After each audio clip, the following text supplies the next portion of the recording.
السلام علیکم ورحمۃ اللہ وبرکاتہ۔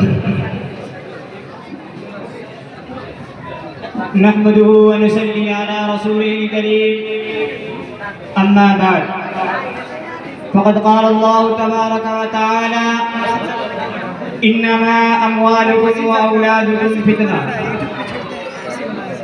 بے شک تمہارا مال اور تمہاری اولاد آزمائش ہے۔ محترم بزرگوں اور دوستوں، دیکھیے اللہ تعالی مال و دولت اور اولاد کو آزمائش اور امتحان کر رہے ہیں، اس لیے کہ اللہ تعالی دنیا میں مال دے کر، دولت دے کر اپنے بندے کو آزماتا ہے کہ ہمارا بندہ ہمارے دیے ہوئے مال اور ہماری بخشی ہوئی دولت کو کس طرح استعمال کرتا ہے۔ محترم بزرگوں اور دوستوں، مال بڑی آزمائش ہے۔ جب آدمی کے پاس روپیہ پیسہ آتا ہے تو شیطان اس کے ذریعے بندوں کو اللہ کی یاد سے یکسر غافل کر دیتا ہے۔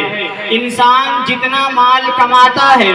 اس کی حرص اتنی ہی بڑھتی جاتی ہے، اور پھر وہ زیادہ مال کے چکر میں پڑ کر نماز روزہ تک چھوڑ دیتا ہے۔ وہ سوچتا ہے جتنی دیر میں نماز پڑھوں گا اتنی دیر میں 100 روپیہ کما لوں گا، اور رفتہ رفتہ اس طرح وہ خدا کے یاد سے غافل ہو جاتا ہے۔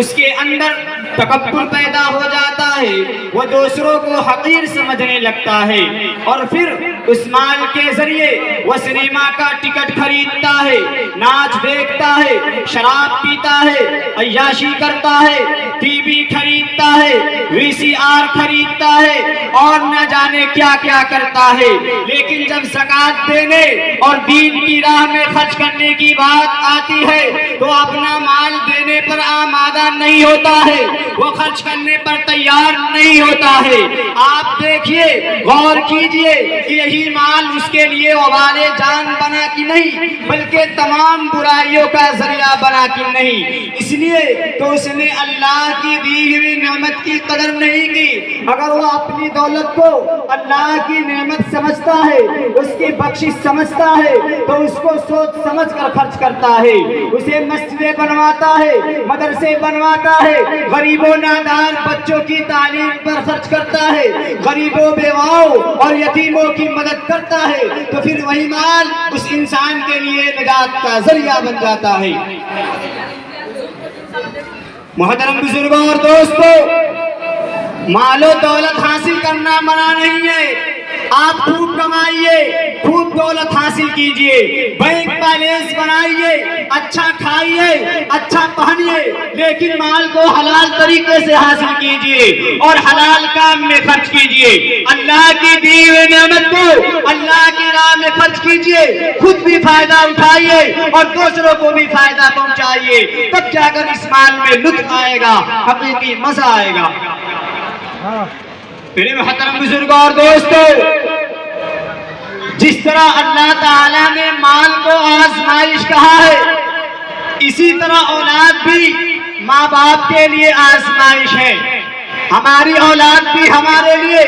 گناہ و عذاب کا ذریعہ بن جاتی ہے، اور یہی ہمارے لیے نیکی اور ثواب کا ذریعہ بن جاتی ہے۔ اگر آپ سے کوئی سوال کرے کہ بھائی صاحب اتنا مال و دولت کس کے لیے حاصل کر رہے ہیں، اتنی جائیداد کس کے لیے جمع کر رہے ہیں، تو اس وقت آپ کا کیا جواب ہوگا؟ یہی نا کہ میاں اپنے بال بچوں کے لیے جمع کر رہا ہوں، اس لیے کہ ان کے مستقبل میں کام آئے گی۔ دیکھیے، ایک انسان اپنے بچوں کے آرام و راحت کے لیے راتوں دن محنت کر کے مال کماتا ہے، اور بچوں کی محبت میں مبتلا ہو کر وہ حلال و حرام کی تمیز بھی نہیں کرتا، لیکن جن بچوں کے لیے کماتا ہے ان کی فکر کرتا ہے، وہی بچے دین سے دور ہو کر، قرآن کریم سے دور ہو کر گمراہ ہو جاتے ہیں، غلط راہ پر چل پڑتے ہیں، خدا کو بھول جاتے ہیں، رسول کو بھول جاتے ہیں، برائیوں اور نایابی حرکات و سکنات میں مبتلا ہو جاتے ہیں، چوری کرتے ہیں، ڈاکہ ڈالتے ہیں، عوام کو پریشان کرتے ہیں، شراب پیتے ہیں، تاڑی پیتے ہیں، جوا کھیلتے ہیں، لیکن جن ماں باپ نے ان کو پیدا کیا ہے، پالا پوسا ہے، جوان کیا ہے، ان کے لیے دولتیں جمع کی ہے، وہ اولاد اپنی ماں باپ کا کہنا نہیں مانتے، ان کو امر کرتی ہے، ان کا اکرام و اکرام نہیں کرتی، ان بچوں کو ماں باپ کا کوئی درد نہیں ہوتا، ماں باپ اگر بیمار ہو جائے تو اولاد ان کی خدمت نہیں کرتی، خدمت تو دور کی بات ہے۔ آج کل تو یہ حال ہے کہ بچے یہ دعا کرتے ہیں کہ یہ بوڑھا بوڑھی جلد مرے، کون ان کی بڑبڑاہٹ کو سنے گا۔ میرے محترم بزرگوں اور دوستو، جانتے ہیں ایسا کیوں ہوتا ہے؟ یہ ہماری اور آپ کی وجہ سے ہوتا ہے، اس لیے کہ والدین نے اس کی تربیت صحیح نہیں کی ہے،